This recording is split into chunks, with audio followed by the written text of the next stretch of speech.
Rick Walters. Next item, approval of the minutes of the May 14th, 2019 regular meeting. I move to approve. Second. All those in favor signify by saying aye. Aye. Same sign, opposed. No opposed, minutes approved. New business appeal hearing for Saddleback Valley Communities, 1661 West Republic. I refer to staff. All right. We'll go in your packet there. There is a appeal hearing for property maintenance code order of business, and we'll kind of start at the top of that one there, and wherever it says chair, that would be you, Mr. Miller, and we'll kind of start from there.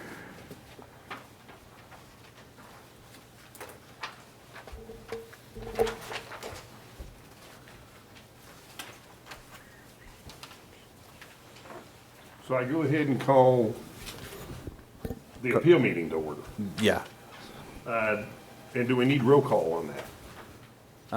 I mean, we just did that, so, but I guess the chair and panel members introduce themselves, and you guys already did that, so we can, unless you guys. Okay. Calling the appeals hearing to order. Chair and panel members introduce themselves. We'll start on the right again, and you can maybe say a little more than just your name if you want. I'm Ryan White, electrician. Yeah, good. Mike McCall, architect. Kevin Cool, general contractor. Mark Frazier, plumbing contractor. David Miller, mechanical engineer. Dwayne Grace, plumber. William McBride, electrician. Scott Kraus, mechanical contractor. Rick Walters, plumber. I'm Greg Nichols, general contractor. Does each member of the board have the complete packet received or provided by city staff in front of them? Yes. Is there anybody that does not?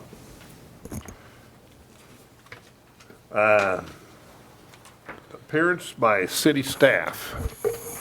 All right. This is a appeal by Saddleback Valley Communities LLC. Is in regards to right-of-way mowing at the property there. I can I'll read what they wrote in their appeal, what they're appealing, what the basis is. Appealing Code Section 31-900. The City of Salina has inappropriately read the code section, which is their basis of the violation. The code does not require a person or business to mow the stormwater detention or retention areas, and there is a presumption against requiring such acts. Therefore, Saddleback Valley Community shall be absolved from any liability, and no further action shall be taken against them. That is what they wrote in the request for hearing there. I guess that pretty well summarizes what the request is. I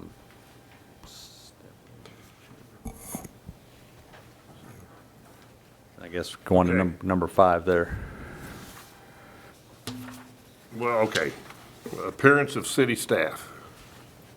Number 5? Yeah. I'm Sean Pilcher, building official.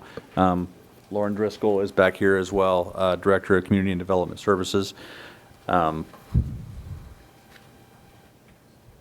I guess that's, number 6 there.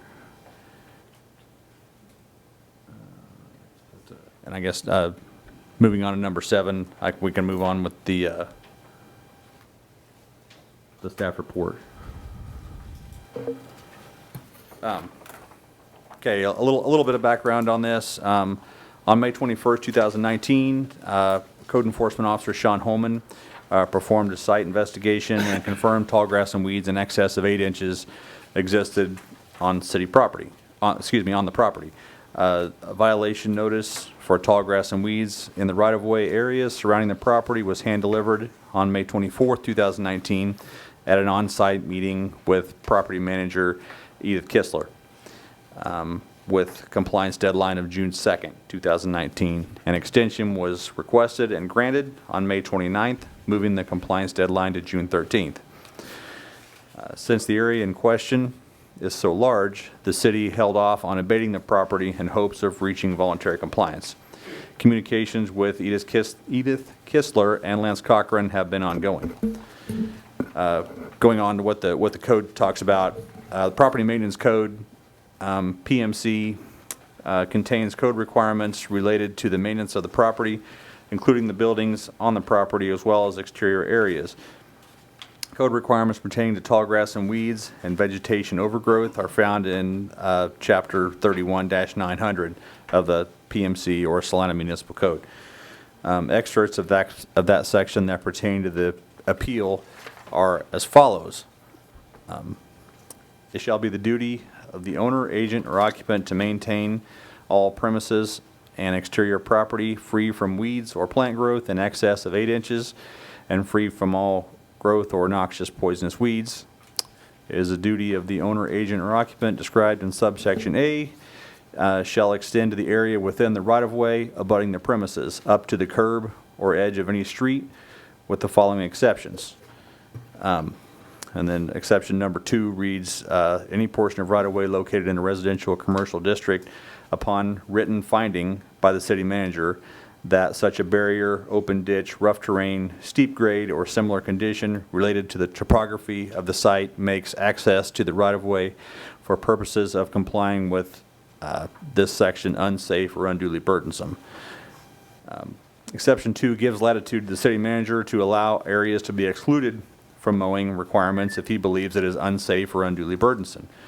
Mr. Scragg has been given all the information on the terrain of the property from our department as well as General Services Operations Manager Jim Teutsch, and has not found the property to fall into this category for exemption. Going on in the city code, D, premises located in the following areas shall be presumed exempt from the above stated maintenance requirements unless the city manager determines in writing and the basis of public health and safety welfare that such premises should not be subject to the above stated maintenance requirements as contributing to weed, rodent, or pest infestation of adjoining property. And that talks about ponds, creeks, pond creek, stream banks, and dedicated stormwater detention or retention areas. That's the section they were talking about in the request for a public hearing, stating that that's what this was a stormwater detention or retention area. The nature of the appeal. The appeal application submitted by Ms. Kistler states that the city inappropriately read code section 31-900 B2D1, which reads that premises located in the following areas shall be presumed exempt from above stated maintenance requirements unless the city manager determines in writing that such property should be subject to the above stated maintenance requirements as contributing to weed, rodent, or pest infestation of adjoining or occupied property.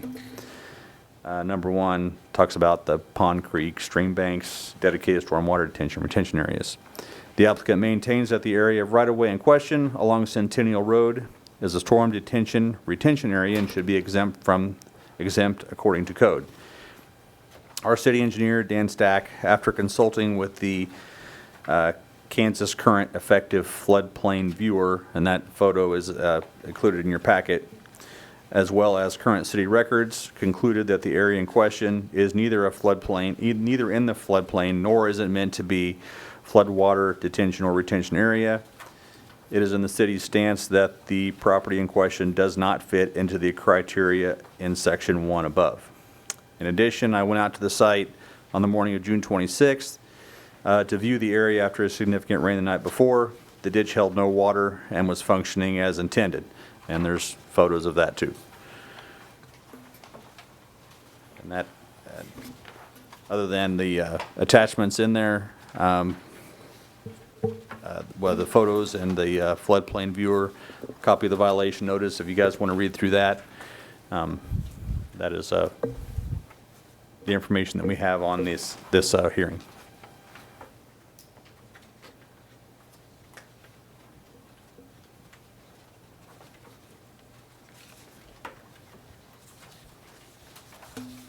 I guess we'll move on to number 8 there on the, Chair requests an announcement of appearance by appellant.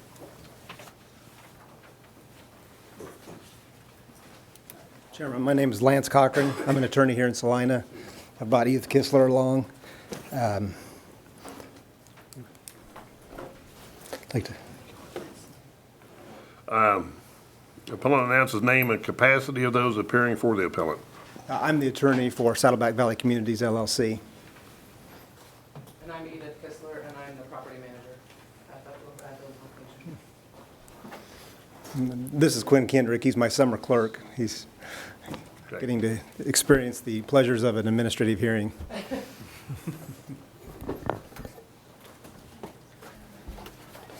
Appellant or appellant's authorized representative identifies the administrative action from which appellant appeals, explains the basis for the appellant's appeal as stated in the appellant's application for appeal, and presents evidence relevant to the appeal. Yeah, Chairman, I guess basically, initially we had talked about this being a stormwater retention area. I realize it's not that, but you'll also have to realize, I'm going to kind of reference some of these pages and have you look at the pictures. Unfortunately, the pictures don't really do it justice. And so my job is not to be a litigator. I'm really just somebody that tries to work out deals and make reasonable arrangements. And so I'm going to talk about the difference between what's going on and what could go on. And so what I had these guys do is do a lot of research and try to figure out if there's any case law on this. And there's no case law in Kansas, not that you care. The most applicable case I could find was a Sixth Circuit Court of Appeals case, clear up. And the issue was mowing between the sidewalk and the street. And they found that that was a reasonable expectation that the landowner would have to mow that. And I would agree. So we look at number 1, if you look at my tabs, you can see all those pages. That's the front. That is the north side of this Saddleback Park, of the park. And so I would argue that that's probably logical. We would mow that. We can agree that's not very dangerous. It's a low-traveled street. It would be safe to put a regular mower on there. Same way we go on the very south side of the park, and you look at tab 2, and we've got pictures. It's a flat area. We mow right up to the dike. There's a lot of acres there, but we could argue that that's probably reasonable.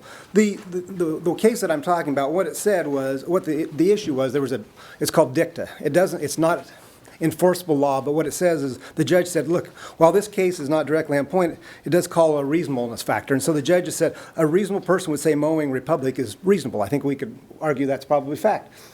But then we go to the west side and then we go to the east side, and I'd say a reasonable person would not expect a landowner to have to mow a ditch that the city created that's 20 feet deep. And worse yet, if you look at Centennial, and every picture you go through here, and I would encourage you to look at the pictures. In fact, I'd encourage you guys to drive out there. Tab 4 shows all the pictures that I went through. And I wish that the grass was flat so you could see how steep this area is. But one of the exceptions on this is both undue burden and unsafe. And I would argue that not only is this an undue burden on my client, but it's also unsafe. My client has tried to be a good neighbor. They have spent, what'd you say, $27,000 on one mower and $20,000 on the other. To handle this when it was implemented back in 2015, I think. And before that, just to note, the city had contractors because they acknowledged that it's, their responsibility to take care of that. So they had contractors taking care of that whole strip and that ditch. But whatever changed in 2015 and it came back to us. So we spent $27,000 on another mower and another $19,000 on another mower to try to deal with the incline on these ditches. And we've just spent way too much money and way too much time, and it's not safe for our employees with that type of equipment and the slope that there is. I don't know how many times we've had to go pull them out of that ditch where they've slid all the way down into the bottom. We had one of our people flip the mower, and it's just not safe for multiple reasons. And there's also no curb line on Centennial. If you guys have ever driven down Centennial, there's no curb line. I don't know that curb line is the right word to use. Well, the street goes right up to the grass where they want us to mow. And I think as an attorney, that's probably the most egregious thing for me. I don't want my clients' employees out there mowing where the speed limit's 45, and you know well, good and well, that everybody's going over 45, because I was out there, and every picture you look here, there's multiple cars driving by. I mean, I had this experience, probably a poor example, but last week I was driving a truck with a trailer, and I blew out a tire. And I'm driving down the interstate, and I parked my car over on the side of the road, and I'm trying to change a tire, and people are zooming by me at 80 or 90 miles an hour, and they don't pull over. Well, they don't pull over for mowers. And so it requires specialized equipment. And so, you know, I would ask you to look at all these pictures and see how dangerous this is. And that's a concern. Again, that's not only qualifies as an undue burden, but I also think it qualifies as unsafe practices, because granted, we have a fairly large riding John Deere mower, it's not a tractor. I mean, when you see a city tractor that's orange and they're going down the road, people will pull over and they'll slow down. If there's a mower on the side of the road, they're not going to slow down.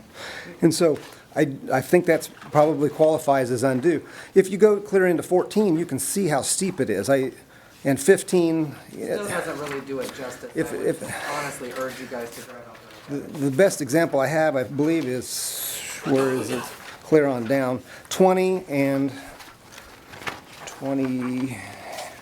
Where's the one with Quinn in it? There's one with one of my employees over there showing the steepness of those slopes. But regardless, those pictures show the steepness of that, and the fact that we spent and tried to be a good neighbor. I mean, the impact of this is very real.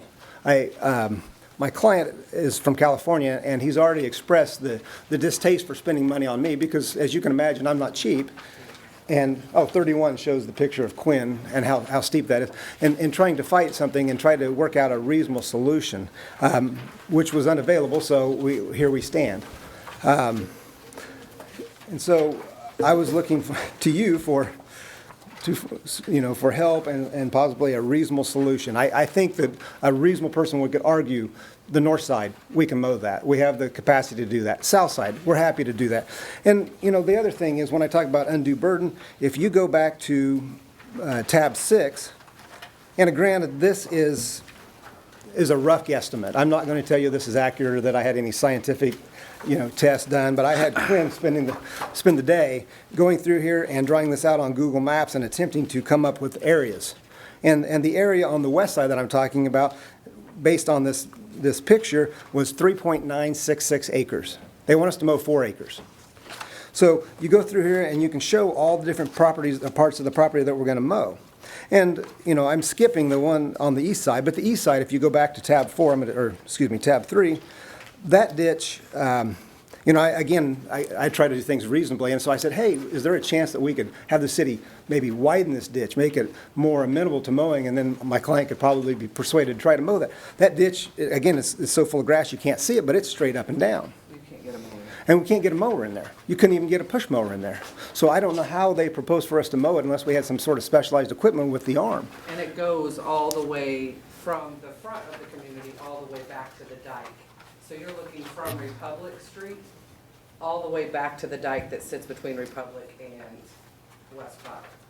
And I think those pictures in tab 6 kind of show all the area that they're asking us to cover. Short of a reasonable solution, I look at the statute and I'm an attorney, so I look for ways around things. It says that we have to keep the grass low. I guess one of the alternatives, which I don't like, and I don't think anybody would like, is we'll go in there with Roundup and spray everything. We'll just make it mud. We can make it flat because it says keep it below 8 inches. There's nothing that restricts us from spraying it, but I want to be a good neighbor.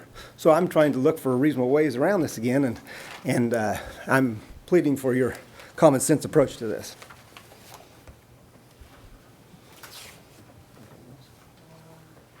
On top of the man hours, just to mow the portion that they're talking about, on top of the mower, on top of the fuel, you have fuel costs of probably, I don't even want to guess, probably $100 a month just to mow, if I'm lucky, just to mow that area and weeded it. And then you're looking at one of our personnel, well, it would actually be 2 of our personnel for a day and a half to mow all of that area every week.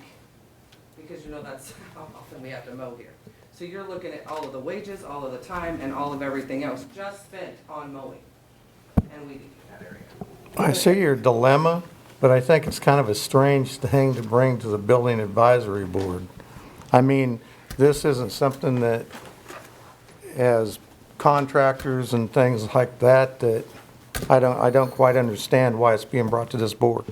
Because that's the process. We have to jump through the hoops. So we come through this, then we appeal, I believe, to the city manager, and the next step is court. Well, attorneys are expensive. And so I'm trying to appeal to a reasonable standard here so I can stop that process, because litigation's expensive. The city has their own, they have their own regular counsel they pay annually. I'm a private attorney. And I've got a landlord that's invested in the community. And again, when I talk about reasonableness, I represented this community prior to the owner that owns it now. And I can tell you that they've had a step up. And so he's a lot better than the other landlords. And I'm not bagging on what happened before, but I can tell you that it's an improvement. And if he sells this community, I don't know what'll happen. Which he said he doesn't, to be honest, because of this issue and because of the stance that the city has taken, he's not sure that he wants to own the property here. Because he feels like it's the city's responsibility to take care of the property. And the cost will just be too And the great. cost is just too much. So if that's your stance, would you donate the property to the city for maintenance? Wouldn't that be a reasonable, I'm talking about The whole entire community. talking so- about the area outside, and I don't remember, it's in We tab can't do it, 6. absolutely, the- we can't do That anything ditch, with it. the ditch was created for the city to run water. The ditch we was could go- created to prevent flooding in the area. Right. Which would be on your property, I would assume. I don't know. I don't know why they created the ditch, other than to get rid of water. The area in question is public right-of-way. It's Right, not, it's but not owned by theirs. a homeowner. It's not- No, it's owned by the city. Okay, so it's owned by the city, and so the homeowner has the duty to mow up to that portion, just like my house. So Right. 4 acres Well, is, the difference is, with a residential lot, if we were residential, we're considered commercial because we have a landlord. If it was residential, it's 15 feet. And I wouldn't argue to any one of you that 15 feet was unreasonable. I think the case law states that. I say, when you have to, I think we said over 70 feet wide and 20 feet deep, this ditch. And so my argument is a reasonableness standard on that. And yes, if we could donate that property or deed it over to Yeah. the city, I'd be more than happy, because actually, that's not true. The city does not own it. The landowner owns the property to the middle of the street. They have a right-of-way, which means they have control of it. We don't own it, we can't do anything with it, but we technically still own it, and that's how they have the basis to try to make us mow it. But again, the court that I was talking about used a reasonableness standard and said, 15 feet, of course that's reasonable, but when they want them to, the actual case law, or the dicta said, we can't force a landowner to mow large swaths of land. And again, that's Sixth Circuit, it has nothing to do with, we're in the 10th Circuit, but I certainly don't want to take it that far, because that's silly. And so I'm starting at the bottom. So, Sean, do you agree that it's a property owner's and the city has the right of way, or do you think it's the city's property? No, the property owner owns up to their property pins. After Okay. that, it's city-owned right-of-way. And so how far, one of these maps had lots, but I think your maps. The larger, the sheet that's folded in half is actually the plat for the property, and it does show the property line. That was in their packet. It's the last page, Okay, and it shows where the property line is, and it shows Centennial there. It actually shows the center line of Centennial there. this one here.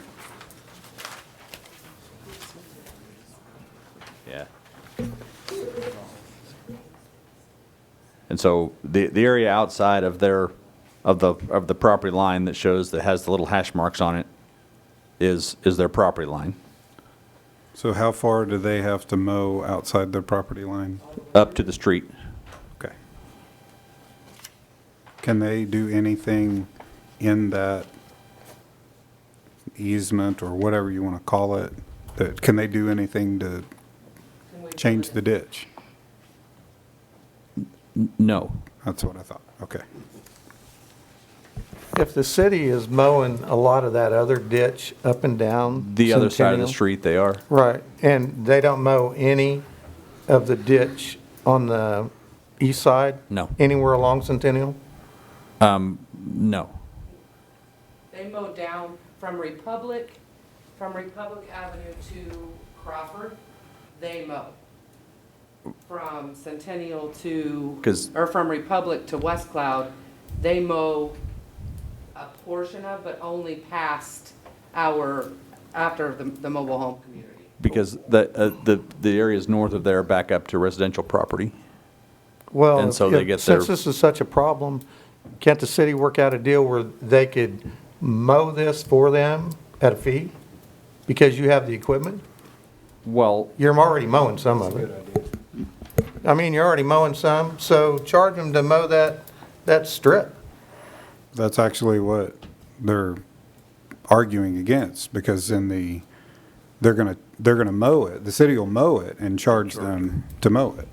Isn't that what the Well, fine I'm was? just saying, that's a reasonable plan, because if they don't have the equipment, the manpower, and it's dangerous, let the city mow it, and, the city and bill 'em. contracts their mowing out anyway. The city doesn't actually mow it, they contract it out. well, right, couldn't they contract that section out? And so I guess They used to in contract that talking, section out to no charge to us. in talking with the operations manager, Mr. Toich, they would use a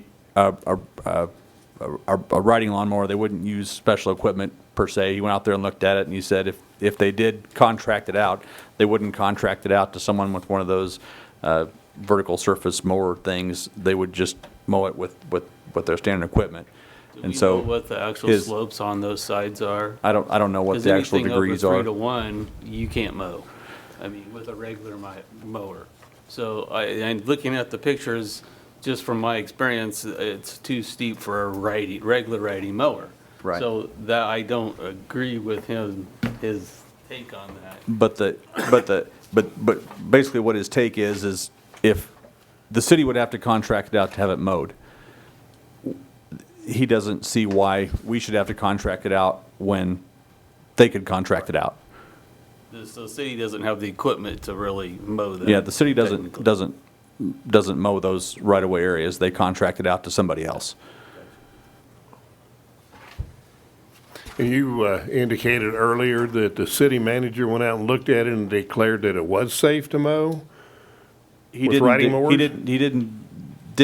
Actually, the operations manager went out, took photos, and sent histories of where they've given this the city manager's discretion before. And there's only one other place in town. It's along Crawford Street, about halfway between the Fairdale and Ohio. There's a slope along by Victoria Heights Terrace where they just said you don't have to mow that because it was a private property owner. Said they just let it grow right there. The city mows about a 5-foot swath along there, but the rest of that slope, because it's about a 45-degree angle or better. So the former city manager Gage decided that they just didn't have to mow that. But that's the only one that they have that. Well, it looks to me like the real issue here is item number 1, whether it's a pond, creek, or stream banks, and dedicated stormwater detention or retention areas. Now, the city engineer has made a decision that it's none of those things. Right. I've been out there numerous times because I just ride around town. I mean, and I don't know why you couldn't call that a stream. Just because there's not water in it at a certain time, because all that, it feeds down into a stream that is got trees and everything. And I'm sure there's times it doesn't have water in it, but that is, and so I would argue whether it could be called a stream. And the other thing I would argue whether it could be called dedicated water detention. Because it does detain water as it rains and it fills up.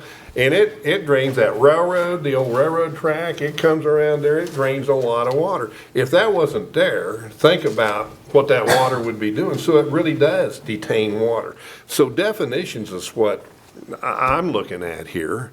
And I think that's the argument, is what is that really? Is it a stream, and is it stormwater detention?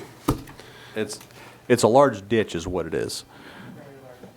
But you look at what it does, And But I would it's not made indicate, for detention or retention of water. It's not made to stand and hold water. It's made to move water away when it rains.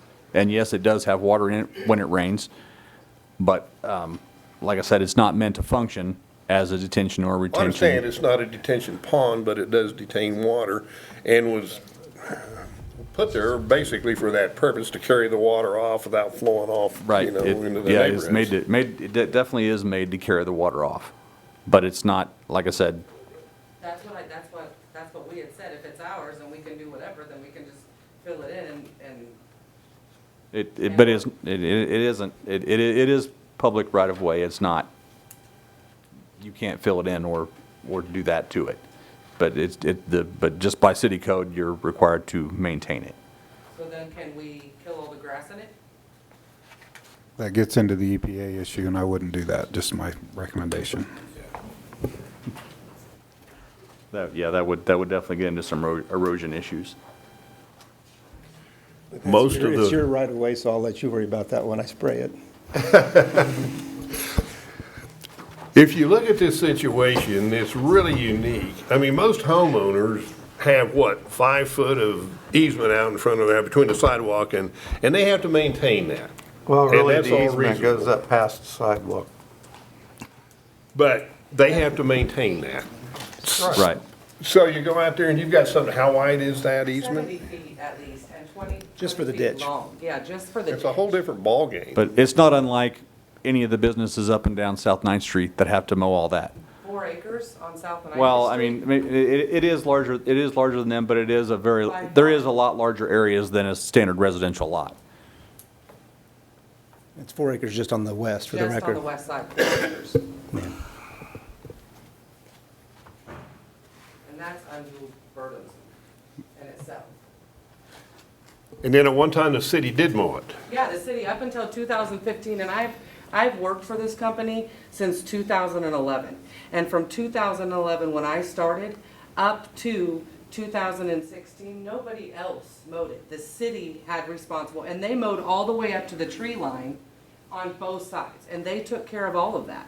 And what changed then? And the city came in and they had a change in personnel and thought that, things needed to be switched. There was a new ordinance. And it's the ordinance that I'm talking about, very similar to the one from Sixth Circuit, which said you have to mow the right-of-way area. But they've taken it so far, again, the difference is, when we talk about mowing the right-of-way area, the 15 feet, that's what a landowner should be expected to do, but they've taken it to say clear out to the middle of the street. Again, you're mistaken, I've read the research, we actually own the property to the middle of the street, all over the whole state, I mean, that's how it is. But when they take the right-of-way, they have control over it. So it's, in the law, it's called the bundle of sticks, we call it the bundle of sticks when you talk about landowner rights. We have certain rights, we own it, but we don't have any control over it. And so, again, I was trying to take the reasonable approach and say, look, we're happy to mow out to the end of that ditch, the 15 feet, whatever, but when it comes to the additional 70 feet, that's 20 feet deep, and I don't know how long that is, It's a long. that's just unduly burdensome. And again, I'm also concerned about, from a liability aspect, and I don't care what they say about the mower, I don't want a guy on a John Deere riding mower going along Centennial when the white stripe is on the edge of the grass. I just think There's no curb. I think that is a safety issue. In the same way, again, the east side is not as impactful, I mean, it's not as dramatic, but it's a ditch that goes straight down, and I went out there personally and was taking pictures and trying to stand in it to show you guys, my pictures don't do it justice, I mean, it's straight down, it's just a ditch. I mean, I'm from Glasgow, Kansas, and we have ditches you can get your mower in. These aren't those type of ditches, Well, it's straight down on the project is sides. On Republic, we can get our mowers in, and that's, it's reasonably, and when we sat down and when I had the discussions with the city originally, that was the reasonable thing that we came up to, is that we would go ahead, because we also realize this is our property and it butts up to our property, we don't want it to look crazy and a mess, and if you drive by there now and look at it, it's absolutely horrendous, and once again, that tall grass kind of takes away from you actually being able to see the impact. And I would, at 45-degree angle that they made the exception for up on Crawford, I would say that this incline is every bit of that 45 degrees. And if you go out there and look at it, I'm sure that you'll see that. So what's the difference between that and ours. If they made the exception for that 45-degree angle there, what's the difference for ours? And it's a whole lot more area than what we're covering, or what, it's a whole lot more area than just that. It's a lot, it's not safe, and I would agree that I think it's just way undue burden. Does that information exist as to what that slope is at this point in time that you can put your hands on? Or would you have to go out and measure it? We'd have to go out and measure it. I don't know what that degree is right now, and really, that's not for this board to decide. That's for the city manager to decide whether or not it's burdensome or not. According to the way the code reads, it's not. Chairman, we did our own test on that, and it was very rough. I didn't bring it in because it was an iPhone, the level on the iPhone, and I believe it said 44 degrees. So it's a steep, contrary to the idea that we're going to drive a mower in there, you're not going to drive a mower on a 44-degree slope. It's just not reasonable. Now, granted, that's an iPhone. I didn't take a level out there. I didn't take the, I'm not an engineer. It was two young boys that I sent out there to go take pictures and examine this. But one of them's from the farm, so he has a general idea, but, And just for the other side of that, though, the city manager is speaking with Jim Teutsch, operations director, who clearly is very familiar with a lot of property around the city and what equipment is available. And he's given the city manager his assessment of what that equipment is able to do and what should be able to be mowed. So, and we have situations where we recognize that something is unmowable and have taken on those burdens. So the fact that that's been looked at may have, disagreement there. And I realize that experts have looked at it and given opinion, but I assume those mowers have instructions, don't mow on more than a whatever percentage slope on this mower because it's unsafe and you're going to roll it. Has anybody looked at that? Well, I can't imagine that anybody on city staff is suggesting, like Mr. Cochran is suggesting, from a liability point of view, that anybody drive a mower where it's unsafe to drive one. We're not saying what would the solution no, but we're not saying that, if we're saying, like, look, you could take equipment out there and do it, we wouldn't suggest that if it wasn't possible. So I guess the Okay. question is, You're and saying it's that it here in- is safe, whatever that slope is, for that mower to be out there Yeah, and if without we've- looking at and the if- and as- facts. And if you've mentioned, if we've contracted with people before, the question I have right now is, why haven't you guys contracted? Why not call somebody to contract to do that? Why necessarily go out and buy mowers? It's merely a question, not, Because do you know how much they charge? They charge a lot of money to mow sections that big. And to be honest, it's cheaper to try to mow it yourself than it is to pay a contractor to come out there and regularly do it. And that is not something that because it's 4.5 acres of stuff that is not our property, we have no control over, we shouldn't have to deal with. Once again, being unduly burdensome on our part. And that was the other thing. I was looking at it from my perspective, and I think there are exceptions, the undue burden being one of them, unsafe conditions the other. And also, I understand what the city, whatever, said, but the idea that it's not a water retaining thing and it's got these giant slopes and it's 20 feet deep, it's And even It's in an the awful big corners, ditch.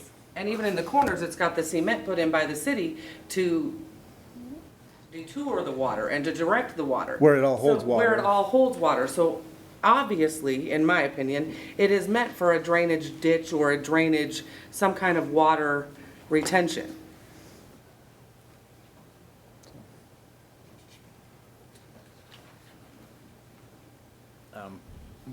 Going by what I'm just kind of going off of what the operations manager said is if they don't mow it, they can have a contract to be mowed.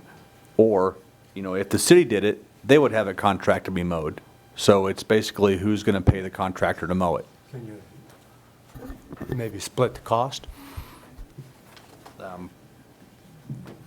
That would be in their, that would be in the operations department's purview to make that call. But again, Well, what we're here today is to decide is, they appealed our interpretation of the code. And if the code isn't right and needs to be amended or changed or whatever, that's a argument for a different day. right, However, but it seems to me that the city's using all this landowner's property to divert water that helps keep not only that property, but the rest of other property in the city from flooding. I think they ought to be able to come up with some kind of way to help these people out, whether it be pay half of it or something, because, I mean, that ditch is deep. I mean, it's a heck of a burden on a landowner when the city comes in, takes that much property up, uses it to the city's benefit, and doesn't help out somehow. I got another question on something you just said. It's our job to see if the code is wrong. It needs to be changed, amended. Well, it's your job today to see if they complied with the code as it's written. If the code needs to be amended, you know, if you guys, you know, see But it way, then that's a whole It really has to do different with discussion. interpretation of that code and Right. not the code itself. So is our job to determine that we think the interpretation is wrong? Or is that not our job? Yes, your job is to see whether my department is interpreting the code correctly Okay. and issuing the violation notice that we did. And it did include that the whole section 31-900 is in your packet as well. If you can, I mean, it's 2 pages there, and you can kind of read I mean, where they started out in their appeal was, you know, under section, it's on the second page, section D, item 1 was what they were talking about, where it says, item 1, where it talks about stormwater detention or retention areas, and which, you know, our city engineer has determined that is not what that is. It is not in the flood control zone, which is on the other side of the street. I mean, there's definite lines, and it has to be drawn somewhere, and that's what it was determined as it's not. It is a ditch, yes. It does move water, yes, but it does not meant to hold water, or it's meant to, yes, get water out of the way, but it's not meant to hold it, according to our city engineer.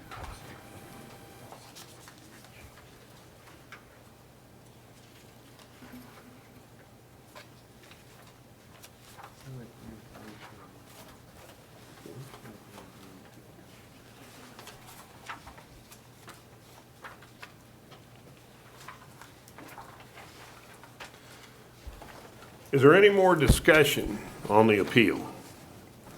Does anybody have any more questions for the appellant, or if not, we'll move on to number 11. Any member of the public whose interests are affected by the appeal, after stating his or her name, address, and the nature of the affected interest, comments or presents evidence relevant to the appeal. So is there any member of the public that wishes to speak? Seeing none, we'll move on to 12. Copies of all written communication relating to the appeal have been directed to staff prior to the appeal hearing, are present to the BAB appeal panel and the appellant. City staff may rebut and present closing statements.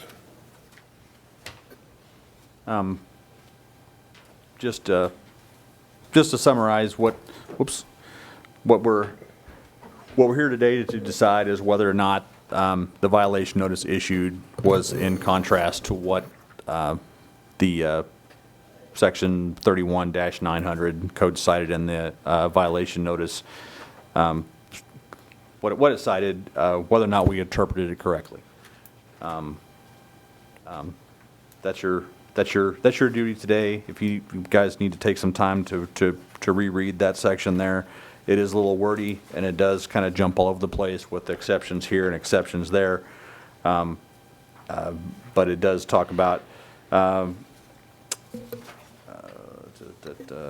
in section B in 31-900, just right there at the very top, or second from the top there, it is the duty of the owner, agent, or occupied described in section A. shall extend to the area within the right-of-way abutting the premises up to the curb line and edge of any street with the following exceptions. And then it goes on to talk about all the exceptions of there. And we didn't find, before we issued the violation notice, that their property fit any of the exceptions listed, which there are many there, but we didn't feel that it fit any of those listed. We went to the city manager to get a determination. Did not come back with anything determining that it is undue burden or anything like that. It is a very long property. I mean, it's I mentioned the businesses out on South 9th Street earlier. Yeah, the width of the Walmart lot or any of those areas down there are not near as long as the length of that trailer or that mobile home park. It's very long. And so, yes, there is a lot of right-of-way there. And some of it's wider in areas than others, but it's big because it's a big place. But the stance of our maintenance supervisor talked about, well, you know, they changed the code back in 2015 because the city's costs for mowing were getting way out of hand and they couldn't afford to do it anymore. So they changed what the property owners had to mow. And if we have to mow it, we have to contract it. If it's a commercial business, they figured, well, they should contract it because somebody has to pay for it. And the way the city code is written, we don't feel that it fits any of the exceptions that are in there. Back in 15, prior to the change in 15, none of that area was the responsibility of the homeowner, is that correct? Or how did that ordinance read prior to 15? Here. I don't have a copy of that. And the ordinance was similar. It was just what the city would mow. I mean, this 31-900 doesn't talk about the areas that they do mow. Like, it doesn't talk about the area like maybe north of Republic where they mow. There are maps and things like that where it does show the city mowing and where they don't mow.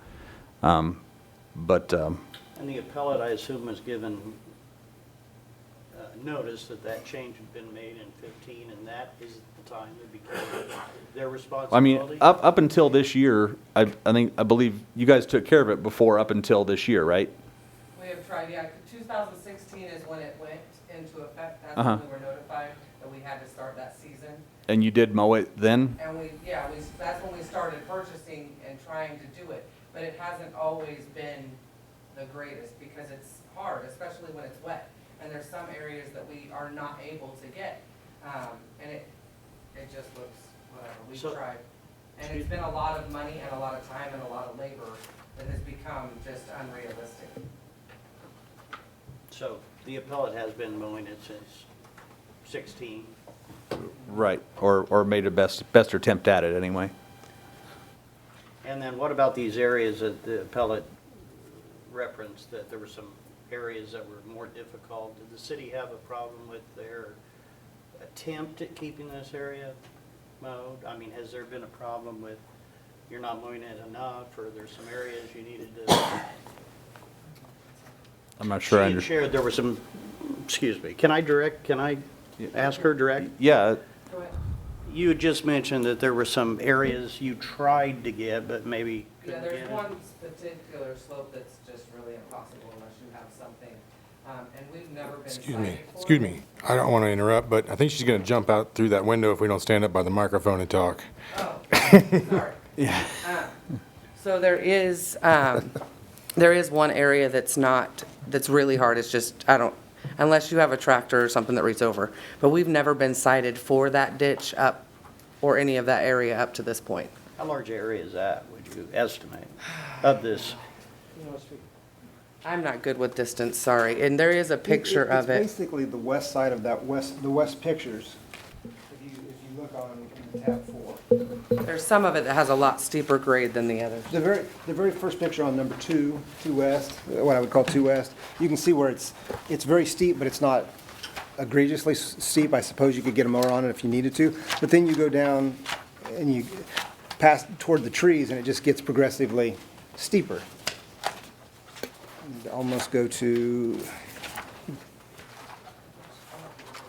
like, if you go to 11, you can see where the trees are, and see how much steeper it is there, and that's looking north. And if you can think about, I don't know how much time you guys have spent out there, but the corner of Republic and Centennial. There's the tree line that's right there at that corner. That's really pretty steep. And there's times that on a regular mower, you can't get out there, especially if it's wet, if it's whatever. And then there's a section right after that first area of the pine trees or whatever those are called, because I don't know. But there's another area that's right past that that's almost impossible. Almost in the middle of our property, that's almost impossible to get a mower on. It starts about 14. Probably about 14. And then 15, you can easily see it there where they've got their concrete.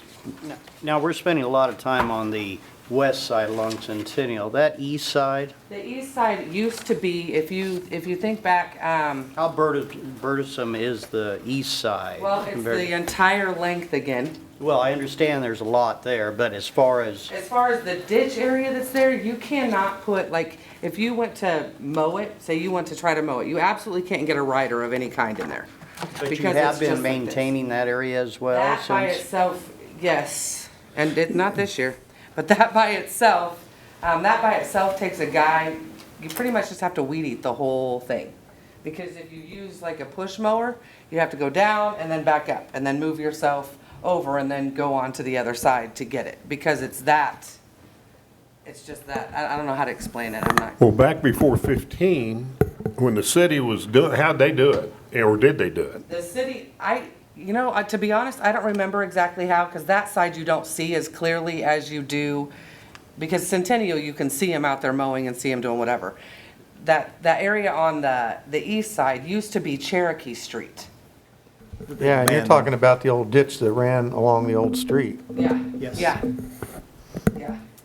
And that is, it's just hard to get any kind of mower into, and they always maintained it, or to be honest, they just let it grow. We had a problem last summer, which is part of where this whole thing began, this whole fiasco began and started, that grass was, we had a vagrant basically breaking into our vacant homes.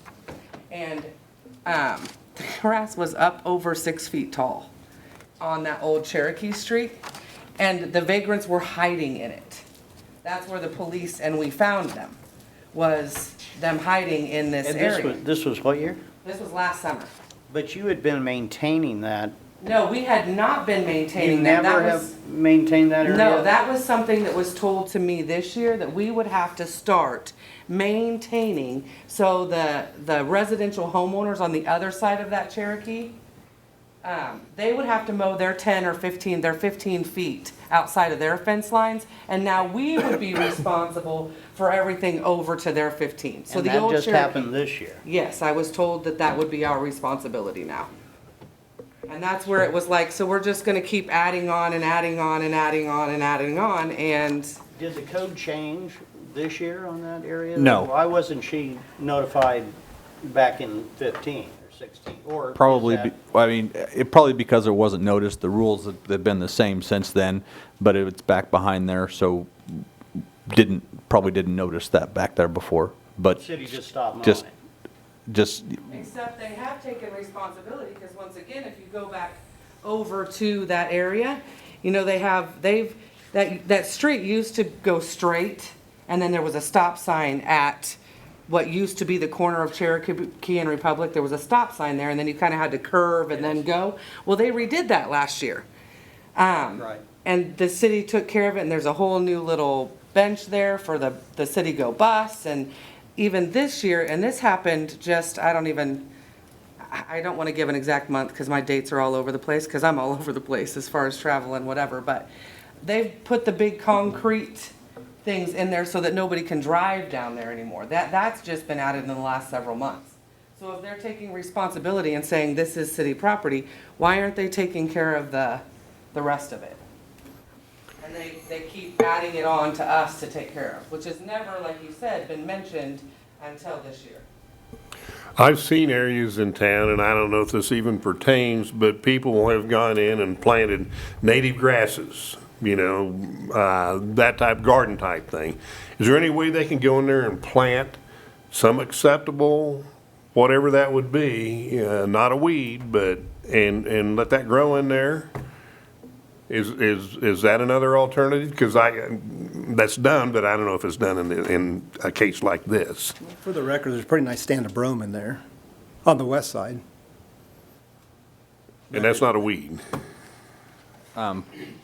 It's not a I'm just, that's more of a question for, not for me or not for here today, because I really don't know if there would be some sort of, Well, we just need to get somebody to come in there and hay that for you.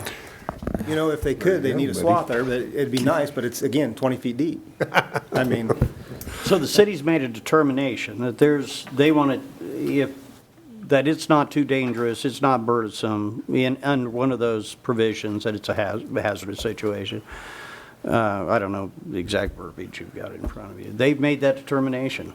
That's gone all the way up the chain, and the city's willing to say, hey, it's not an issue. Go ahead and mow it. right. So I just want to be clear on so the question then today is whether that decision is incorrect or not, or what is? No, the decision needs to be made today is whether or not they're in compliance with 31-900. Well, by the city code, Right. they're in the wrong. But is the city code right? That's the other problem. I think, Again, that's Right, it's how it's interpreted. But the thing is, that's the other reason I don't understand why it's here, because the city code is what the city code is. And if it requires them to Right. mow up to the street, then there's nothing we can do about that. see, I disagree, and that's why I hear it. Sean's correct. My initial reaction when I wrote the appeal was about the detention, because I think a common sense look at that says that's a detention area. I don't care what the city engineer says, it's to detain water. It's 20 feet deep, it's 70 feet wide. Any reasonable person would say that was a detention area.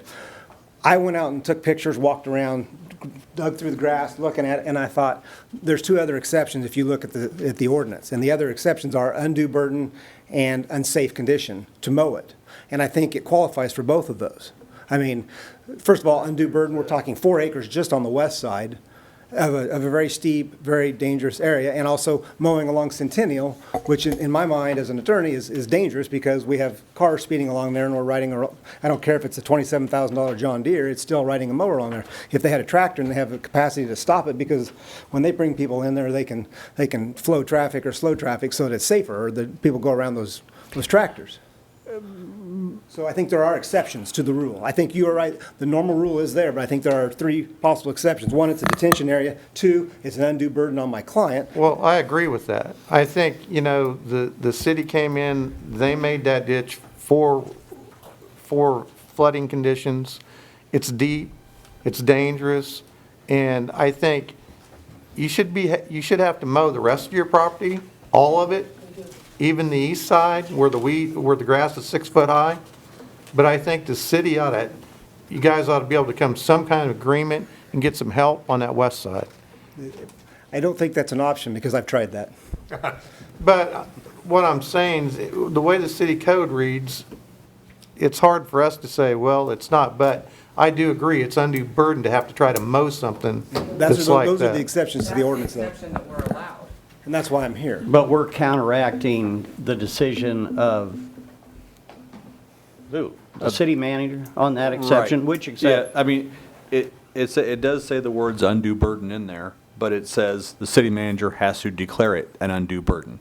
It's not for you to decide whether it's an undue burden, it's his to decide whether it's an undue burden. That's what I'm getting at. And how do they go and proceed to that next stage then? Because he's the only one that can make that determination. We Is can't. that correct? The only Right. thing we can do is agree that the city code reads that it is, and they're in the wrong.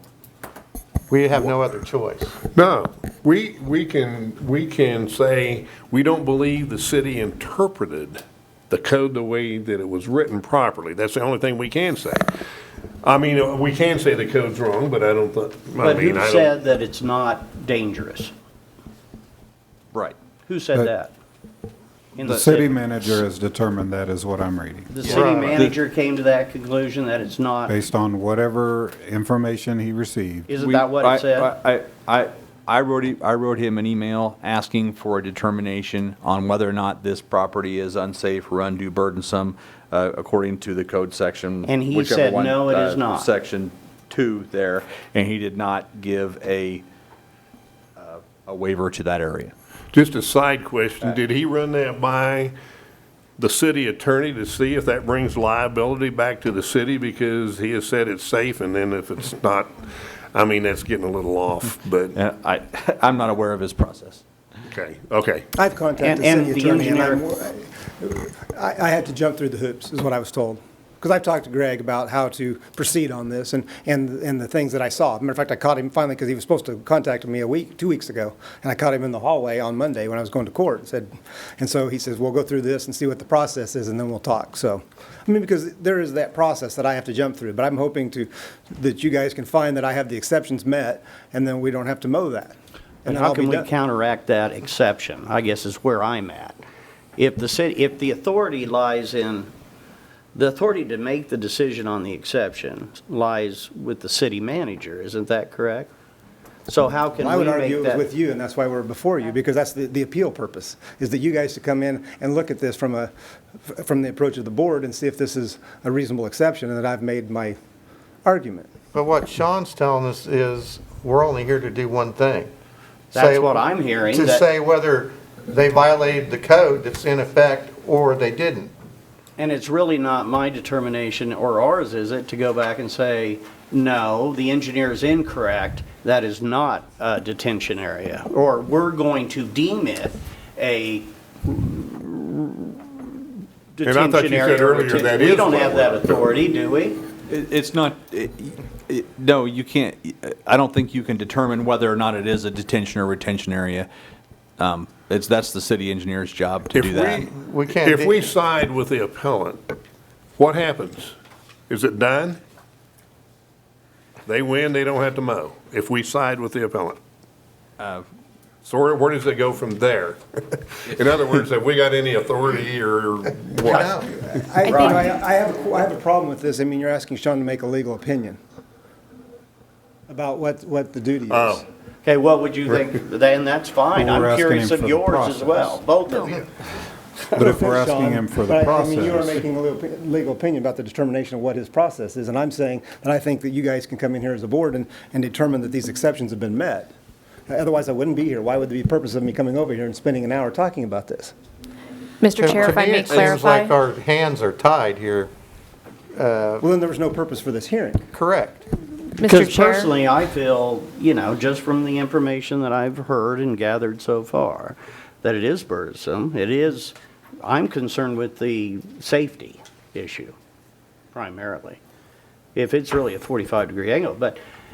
And I'm a little curious with the definition of retaining or detaining water when all that work's been done, yet we're not going to consider it, but we can't change the elevation at all in it because that's going to disturb the flow of the water and the way the water drains. And so I have a problem with all three of these exceptions. That what I mean is I see some validity in all three of them, but it sounds like that determination's already been made and I don't have any input into that. So I'm not sure,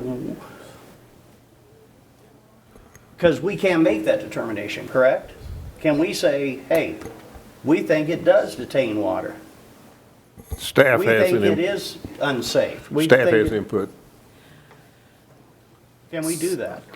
so I think in this situation, because this isn't typical to some of our building codes that we would put through a situation like this, and there is a process, and I think part of this, and one of the reasons that this was brought in front of this board was to get kind of a second set of ears to maybe hear what the property owners feel about this. And I think there are a couple things that you need to make some decisions on. One is how staff interpreted the code. And then the second piece is what is burdensome. Right now, you're hearing staff's recommendation is they have not met that burden based on staff staff recommendations, you know, you have the city engineer, you have the director of operations. Mr. Cochran has presented different evidence. If you feel as a board differently, I think it is worth you stating that. It would be on the record, and then that would be brought back in front of the city manager again. And maybe that additional information could further discussion and that recommendation of this board. Well, that's what we're saying. We're not agreeing with how the code is right now. Well, where we need to go now is, we were on city staff to rebut and present closing statements. Have you done that? Are you, Yes. are we there? I think. Now, so next step is, appellate may rebut and present closing statements. And I Have you feel done like- that? I feel like for the most part I have. I think, you know, they have their interpretation of what your position is. I think you guys have the ability to determine that they made an inappropriate determination of what a detention area is. I think you have the ability to say this is an undue burden, and then it falls back on them to come back to us and say, look, this board has made a determination that you're wrong, city, and then see what they want to do, because I feel like we are in the right. I mean, my client wouldn't pay me to come over here if he didn't feel like we were in the right. Right.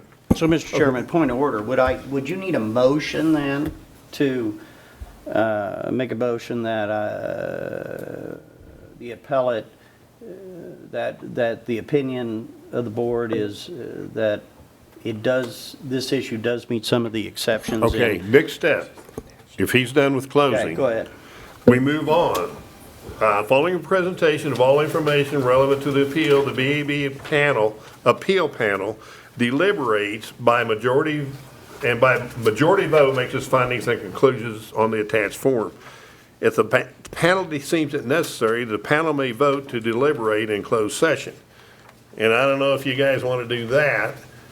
No more input from the public or staff. It's up to us up here now to make this, discuss it and make our decision. So now we're to the point that we're into discussing this and making a decision. That's Does where we anybody are right want to now. deliberate in a closed session, or do you want to do it in open? Open's fine with me. What is, all right, let's just do this quick vote. All those in favor of doing closed sessions signify by saying aye. All those opposed signify by saying aye. Open session. So let's go.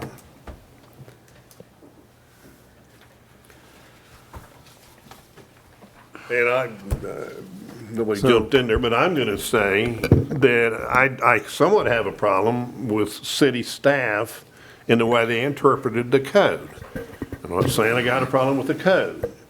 I'm saying there's a problem with their interpretation of I believe it is detention, for one thing, and I also believe it's a creek. I mean, it's just because it's dry, it runs water from a lot of that area out there, not just their property. And also have a problem with the city manager and operations manager saying it's safe. In fact, I've got that just, how that proceeded, I don't know. You know, it just doesn't seem right that determination would just be made that is safe. Well, and with all the rain we've had this year, there is no way that you're going to, I have big mowers. I mow commercial property of my own. There's no way you're going to put a big mower with a 6-foot deck on it out there on that side hill and keep it on it. There's no way. You know, so I cannot see where that's safe for anybody. I think it takes special equipment to mow that kind of ditch. And I think, you know, it's a city-made ditch to see how to maintain it.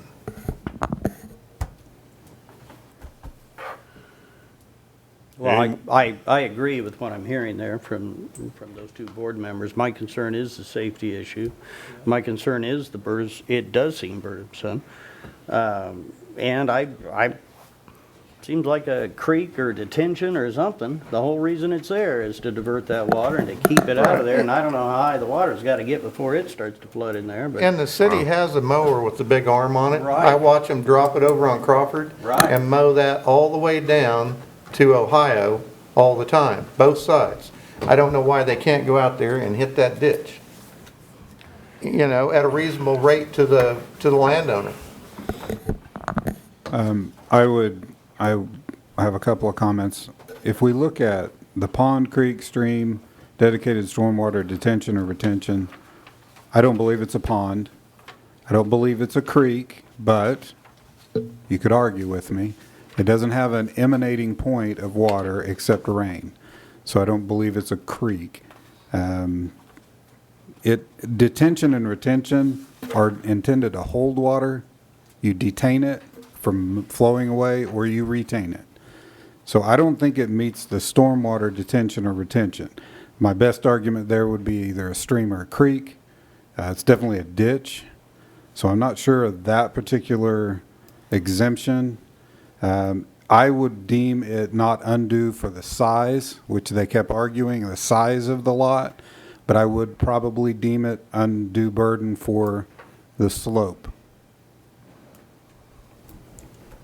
I agree. I do too. When you get into detentions, usually detentions and holding facilities, you've got one point of entry usually into that basin, and you have another exit that's at a different height, so you can retain. This is obviously not that. It's flowing through and around and back on down and out. So that would be the definition that I would take on detention. And now creek, I don't really see that either. It's a man-made public utility easement or stormwater easement for flooding for that part of town. We've got them all over town. So that's, you look down by South High, now that one, those do retain in some water. They're a little different situation, but comes back to the fact with the slope, looking at the slope of this, like I said earlier, I would agree that the safety issue on the slope of this is impossible without special equipment.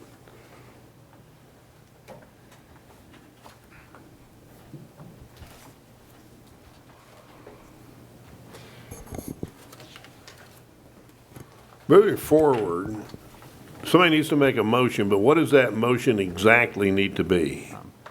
It doesn't, It says there's a form here or something. Well, can I just move that we feel as a board that it's unsafe to mow for the property owner? Mr. Chair, I do think it's worth noting from some of the different things I've heard in the different discussion, does that apply to the entire property?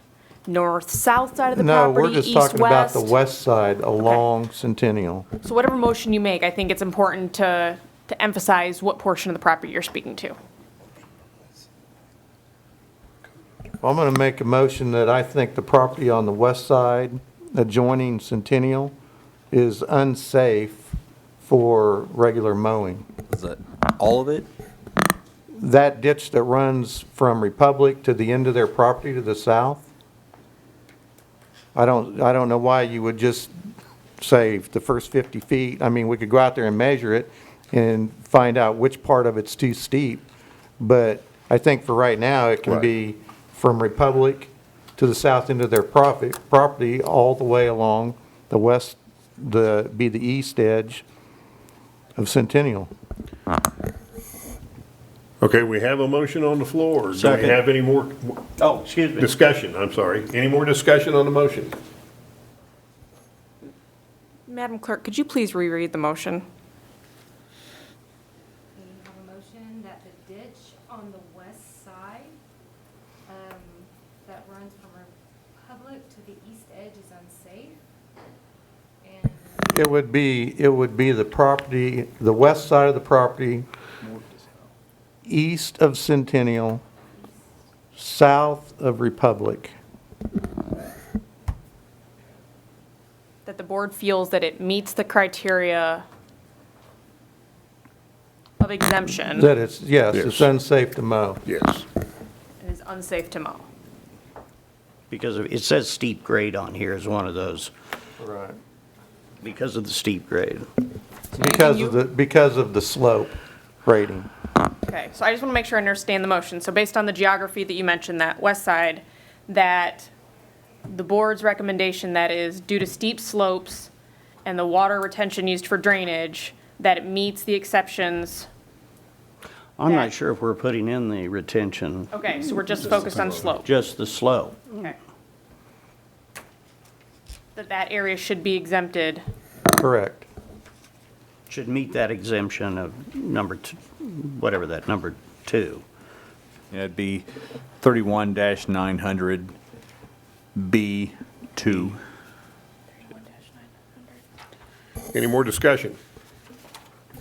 Are we including the entire area on the west side? Correct.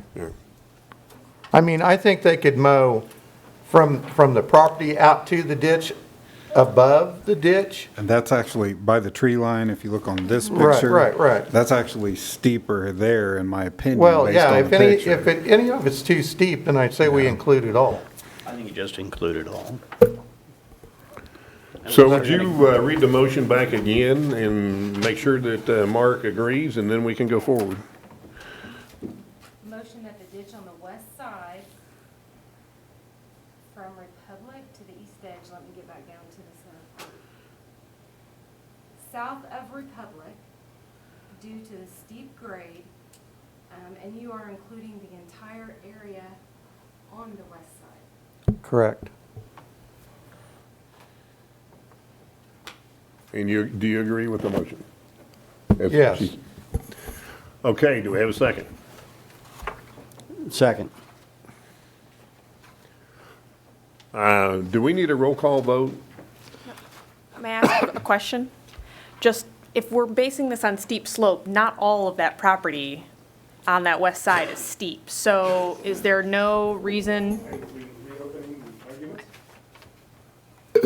Okay. Yeah, we are where we are. We've got the Okay. second. Do we need a roll call vote? You Yes. should do one, yes. Roll call vote, starting on the right-hand end, on the right-hand side. Ryan White, for or against? Is that, or what am I supposed to Stated say? for or against, is that all right? Yes. Okay. For would be for what we just, what, For the motion, Motion presented. or against the motion? You're voting for the motion, you agree with what is said, that the board has determined that that is undue burdensome. If you vote yes, you agree with it. If you vote no, you don't agree with the Okay, let's motion. go yes or no. And okay, Ryan White, no. Mike McCall, yes. Kevin Cool, yes. Mark Frazier, yes. David Miller, yes.